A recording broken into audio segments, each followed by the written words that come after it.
Қадірлі достар, мен мынада әдемі отырғаным себебі жаңа үйге келсем, қазақ грильда түсте заказ бергенмін, сол ыстықтай келіп тұр екен да. Мен енді бірінші негізі сорпадан бастаймын. Ыстық.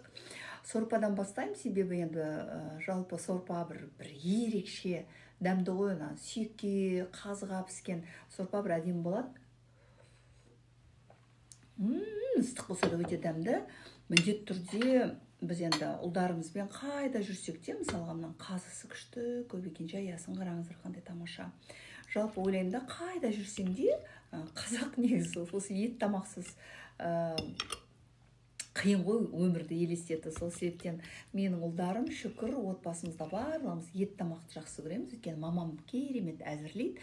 Ал бұл ет тағамы қазақ грильдің мен ұнататын әдісімен тамаша. Тапсырыс беріңіздер, иә?